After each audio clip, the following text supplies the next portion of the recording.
지금 축구협회 청문회가 국회에서 진행이 되고 있고요.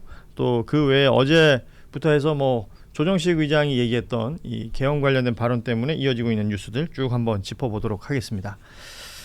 일단은 그 현직 대통령 연임에 대해서 국민의 의사가 중요하다라는 취지의 발언을 했던 조정식 의장의 이 발언, 사실은 그 취임하고 50일 돼서 기자간담회 하는 자리에서 나온 이야기였고, 기자의 질문이 있은 후에 원론적인 의미에서의 답변이었다라는 의장실의 또 해명도 있었고 유감 표명도 했습니다.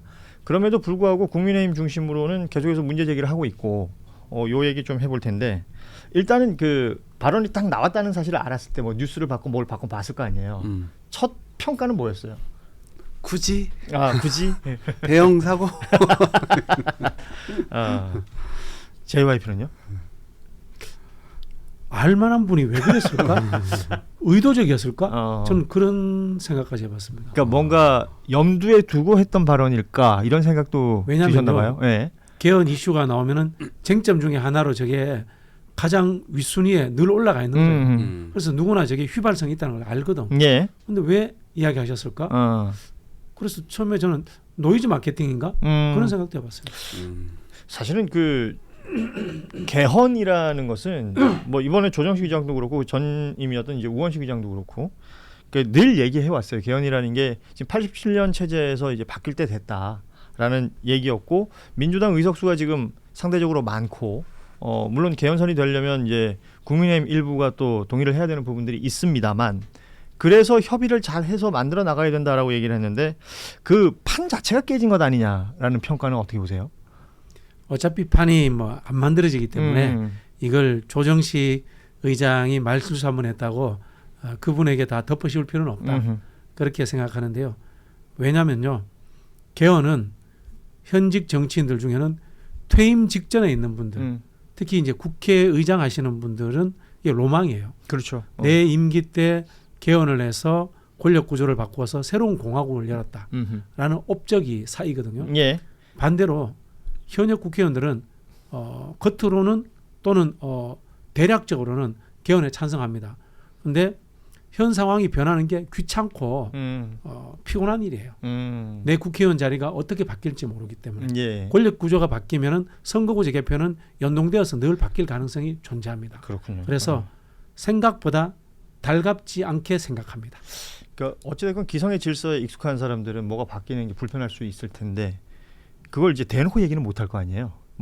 적어도 현역 국회의원 정도 되면 그런 얘기 좀 짚어주신 것 같고, 그 어차피 정치권에 두 분 다 이제 어찌됐건 오래 계셨기 때문에 그때마다의 일종의 시대 정신 같은 것들이 있고, 개헌은 지난번에도 일부 개헌 얘기 나올 때 5.18 정신 수록이라든지, 그러니까 계속해서 생각해오고 이제 진행이 됐으면 하는 바람들이 있는 거 아니에요. 그렇죠. 네. 근데 국민의힘에서 딱히 어떤 개헌의 어떤 상을 얘기하거나 그랬던 게 사실 잘 기억은 안 나요. 이 개헌 아젠다라고 하는 게 약간 진보 이 쪽에서 트랙에서 주로 이야기하는 것 아닐까 이런 생각도 좀 들고, 20년째 이런 생각이 나네요. 20년 전에 노무현 전 대통령이 당시에 원포인트 개헌합시다. 예. 이거 엄청 추동했었거든요. 근데 그때도 이 권력 구조 관련돼서 이 연임제 관련된 규정이었어요.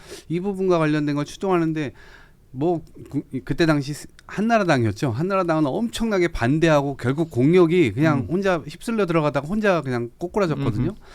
늘 그런 패턴이었던 것 같아요. 왜냐하면 국민의힘은 이거를 막기 위한 전략을 먼저 짜는 것 같아요. 개헌을 안 하기 위한. 그러니까 본인들이 주도하는 판이 아니면 그냥 반대. 그렇죠. 예. 네. 그래서 주도하려고 하는 생각도 없는 것 같고, 딱히 아젠다도 없는 것 같고, 그냥 보수의 특성상 뭔가 변화를 추구하지 않는 듯한 그런 모양새를 취하면서 그냥 공력만 낭비되고 실제로 이루어지는 건 없고, 이런 거를 반복하는 것 같아요. 네. 아시다시피 지금 권력구조 개편 관련해서는 지금의 헌법에 128조, 어제도 저희가 방송에서 말씀드렸었는데, 지금 뭐가 어찌 돼서 이제 권력구조 개편돼서 연임이나 중임 등의 얘기가 된다 하더라도 현직 대통령에게는 해당 사항이 없다라는 게 이미 헌법에 있는 내용이기 때문에 이 이야기는 두 번 할 필요가 없을 것 같은데, 그럼에도 개헌은 왜 필요한가, 이 이야기는 좀 해야 될 것 같습니다. 사실은 일반 시민들 입장에서 개헌이 마치 정치권에서의 어떤 다루어지는 하나의 그냥 작은 이슈로 생각하는 것 같은 느낌도 들어서 JYP가 그것 좀 설명을 해주시면 좋을 것 같아요. 일단 지금 나오는 게 이제 단임제의 문제를 지적을 하는데요. 책임 정치 문제입니다. 우리 그 주식회사도 마찬가지고 모든 조직이 잘하면 한 번 더 해. 못하면 그만해. 그렇지 않습니까? 근데 잘해도 그만두는 상황이 돼 있잖아요. 그러면 끝까지 잘해야 될 이유가 없는 겁니다. 어느 순간부터 레임덕이 오고 책임지지 않으려는 경향들이 생겨나는 거죠. 이런 부분들을 해소해야 된다. 즉 민주주의에서의 책임 정치 구현을 위해서 현재 권력 구조 문제가 심각하게 문제가 있다라는 점이 존재하는 거고요. 그리고 법이라는 것 자체가 근본적으로 사회적 현상이 보편화되면서 뒤따라오는 보수적 경향이 있습니다. 시대의 흐름에 늘 뒤처집니다. 예. 법은. 그래서 늘 법을 바꾸는 거예요.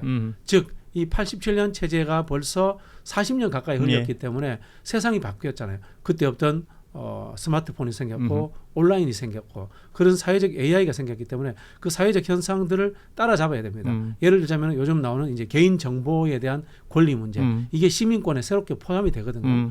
그리고 우리가 이야기하는 선거할 때 뭐 4대 선거 이런 거 있잖아요. 예. 옛날처럼 비밀 선거가 그렇게 중요치 않게 또 여겨집니다. 다양한 사회적 변화가 있거든요. 그리고 또 이야기되는 것이 그 당시에는 이른바 국민국가의 시대입니다. 예. 대한민국 국민으로서 중요하다. 근데 지금은 사람이라는 보편적 세계 인류사적 인권으로서 중요한 시대로 또 바뀌었어요. 이런 부분들까지도 다 담아야 됩니다. 그래서 그 근본적인 이 철학 가치 정치 체계인 헌법을 바꿔야 된다라는 이야기를 하게 되는 겁니다. 이동학 총은 혹시 관련해서요? 저는 이게 사회 공력이 좀 낭비되는 측면이 많다. 왜냐하면 선거가 일치되지가 않고 그러다 보니까 만약에 여대 야소면은 그래도 일을 할 만한 어떤 환경이 갖춰지죠. 근데 우리가 역사에서 살펴보면 여대 야소 그렇게 많이 기억나는 거 없을 겁니다. 특별한 사건이 있지 네. 않고서는 대부분 다 여소야대예요. 그러면 야당은 반대만 하고 진흙 던지기만 하고 대통령은 뭔가를 해보려고 하는데 권력은 어쨌든 비대하니까 뭔가 쓸 수 있는 거 시행령 바꿔서 해보고 뭐 해보고 쓸 수 있는 수단이 많습니다. 그럼에도 불구하고 야당이 국회에서 반대하고 발목 잡게 하면은 공력이 엉뚱한 데서 계속 낭비하는 상황이 계속 발생되는 예. 거예요. 이제 그러한 측면이 국민들에게는 너무 뭔가 실패할 수 있을 만한 그 귀결을 딱 나타내는 정치 과정이 너무나 소모적이지 않냐 이러한 취지에서 개헌 이야기도 나오는 것 같고 또 이 말씀하신 대로 5.18 문제라든가 아니면 부마 사태라든가 이런 헌법 정신이라든가 이런 걸 좀 넣어서 실제로 새로운 시대에 새로운 헌법 이걸 열어보자라고 하는 측면들도 강조되고 있는 건데 그래도 가장 중요한 건 어쨌든 권력구조 예. 이 부분에 있는 것이 아니냐 생각합니다. 그러니까 결과적으로 세상이 바뀌었으니까 법 그리고 가장 그 기본이 되는 헌법에 대한 이 변화가 필요하다. 87년도에 어제도 저희 얘기했었는데 뭐 삐삐도 나오기 전이었던 것이고 인터넷도 없던 세상에 만들어진 그 헌법으로 지금 세상에서 이야기되고 있는 지금 사람들이 살고 있는 무언가를 다 담기에는 부족하다. 그렇다면 개헌이 필요한 것이고 개헌은 룰상 어찌됐든 이 300명의 국회의원 중에 200명의 합의가 돼야 되는 부분이기 때문에 그리고 국민투표에서 동의가 돼야 그렇습니다. 그렇죠. 국민투표 동의도 돼야 되는 것이고 이 내용들을 다 뭐 기술적으로 좀 접근해 가야 될 필요가 있을 것 같습니다. 특히 87년 헌법은 바꿔야 되는 게요. 87년 헌법은 숙의되지 않은 임시헌법입니다. 87년 헌법은 구조적 모순점을 갖고 있는데요. 예. 첫 번째가 뭐냐면요. 이른바 그 감사권이 행정부에 있어요. 행정부가 집행하고 행정부가 감사합니다. 예. 이거는 상권 분립의 기본 정신에 어긋납니다. 쉽게 설명하면 감사원이 국회로 와야 돼요. 두 번째가 그 예산 편성권인데요. 의회주의, 우리 의회 민주주의에서 예산 편성권은 국민의 대표 기관인 의회가 가지고 있습니다. 근데 우리는 그것도 행정부가 갖고 있어요. 이건 유신 독재, 그리고 또 유신 독재의 잠시 모델이 됐던 프랑스의 이제 드골식 대통령제의 변형이에요. 이제 제왕적 대통령제라고 하는데 지금 한국의 제왕적 대통령제는 조선시대 왕보다도 권한이 큽니다. 그런 부분에서 예산권도 국회로 갖고 와야 되고요. 그다음에 입법권 문제입니다. 입법권도 사실은 순수 대통령제 국가에서 정부가 입법권을 가지는 나라는 없습니다. 미국의 대통령이나 행정부는 입법권이 없습니다. 입법권이 없으면 어떻게 됩니까? 의회의 말을 잘 들어야 되고 의회와 합의를 해야 됩니다. 그렇죠. 집행부가. 그런데 우리는 행정부가 입법권을 갖고 있으니까 의회와 합의를 안 해도 됩니다. 그런 부분에서 이 입법권조차도 사실은 폐쇄적으로 국회만 가질 수 있는 제도로 갖고 와야 된다. 이게 이제 3대 구조적 모순이라고 하거든요. 이게 그래서 이제 87년 헌법을 임시헌법이다라고 예. 이야기합니다. 이런 부분들을 좀 바로잡아야 되는 측면이 있습니다. 그러니까 이런 얘기들이 사실 공론의 장으로 올라와야 되는 것 아닙니까? 근데 뭐 저기 워낙 개헌 이게 특위나 토론을 많이 해봤기 때문에 개헌 그에 참여했던 분들은 거의 다 합의돼 있는 내용들이고요. 어떤 분들이 뭐 내각제 의심을 하는데 저희가 20년 동안 여론조사를 해봤는데 대한민국 전 국민이 내각제 싫어하기 때문에 내각제는 국민투표해야 되기 때문에 불가능하고요. 네. 국민들은 그리고 국회 자체를 싫어하는 것 같아요. 그렇죠. 국회 자체를 싫어하고 실제로 해보면은 미국식 정부 통령제를 제일 많이 선호합니다. 네. 아무래도 뭐 이제 뭐 어떤 형태로든 뭐 뉴스가 됐든 뭐가 됐든 좀 익숙하게 봤던 것일 테고 네. 연임 뭐 중임 관련해서 대통령제 안에서 이야기되는 것도 보면 여론조사에 보면 비슷해요. 그러니까 미국의 어떤 그 형태, 그렇죠. 형식을 좀 익숙해하는 것 같다라는 생각은 드는데 이 모든 내용들을 다루려면 이게 어찌됐건 논의회장에 올라와서 국회 안에서도 뭐 개헌특위라든지 뭐 이렇게 구성돼서 운영되고 그게 사실 뉴스로 나오면서 국민들의 여론도 생기고 등등등이 필요할 텐데 이 조정식 의장의 발언은 이렇게 진행되어야 되는 그 어떤 첫 단추 자체를 못 깨게 되는 것 아닌가 네. 그런 걱정은 듭니다. 그러니까 동력은 보통 반대 진영에서 이거를 깨기 위해서 그 동력을 형해화시키는 면이 있는데 이거는 자체적으로 그냥 그렇게 해버리셨다는 느낌이 좀 들고 네, 아쉬워요. 이게 네. 주로 이제 끌고 나가셔야 되는데 이 끌고 갈 동력이 지금 초장부터 지금 사라져 버려가지고 실제로 내년에 이제 선거가 없다는 거 아닙니까? 혹시 뭐 변수 때문에 서울시장 선거를 할 수 있을지 없을지 모르겠지만 만약에 얻게 되면은 정말 평화로운 시기에 물론 평화롭진 않겠지만 그 시기에 나라의 어떤 중대사 혹은 뭐 50년 100년간 어떤 헌법을 다시 한번 만들어보자 논의할 수 있는 적기였는데 야 이걸로 잘 안 되는 거 아니야? 안 그래도 저쪽에서는 네. 다리를 걸려고 생각을 하고 있었고 뭐 이 권력 구조와 관련돼서도 여기는 뭐 연임제 뭐 이런 거 얘기하자 하는데 저쪽은 뭐 이연집 정부제부터 시작해서 온갖 얘기를 다 이제 얹어가지고 사실상 이게 결렬시키기 위한 노력들을 하고 있는데 이건 너무 뼈아픈 개헌 논의의 어떤 진전을 어렵게 만들었다 그런 생각이 드네요. 청와대 단위에서도 뭐 비서실장도 그렇고요, 정무수석도 그렇고 적극적인 지금 해명을 하는 겁니다. 이게 사실은 그 주객이 전도될 수 있고 본말이 전도될 수 있는 상황으로 또 인식을 한 것 같고 실제로 대통령 지금 순방 중이고 미국에서 있었던 일 그리고 브라질에서 있었던 일 지금 칠레 가 있는 상황들까지도 오히려 뉴스에서 자꾸 뒤로 밀리는 것 같아요. 국내 상황들이 이렇게 생기니까 이런 부분들은 좀 오히려 아쉬운 부분들이 생기는 것 같고. 오늘 그 전국 지표조사 MBS 여론조사 내용을 보면 대통령 국정운영 긍정평가가 53%가 나왔거든요. 취임 이후에 최저치더라고요. 어찌됐건 뭐 그 행보를 보면 지금 약간 보합 상태인 것 같긴 합니다만 그렇다고 막 극단적으로 떨어지거나 그런 건 아닌데 이 최저치라는 또 그 평가 자체는 좀 아쉽잖아요. 그러니까 이건 또 어떻게 평가를 하십니까? 제가 봤을 때는 정치, 경제 두 부분이 다 지금 위기 요소가 있는 것 같아요. 이재명 정부는 출범해서 지속적으로 정치적 위기를 가지고 있었습니다.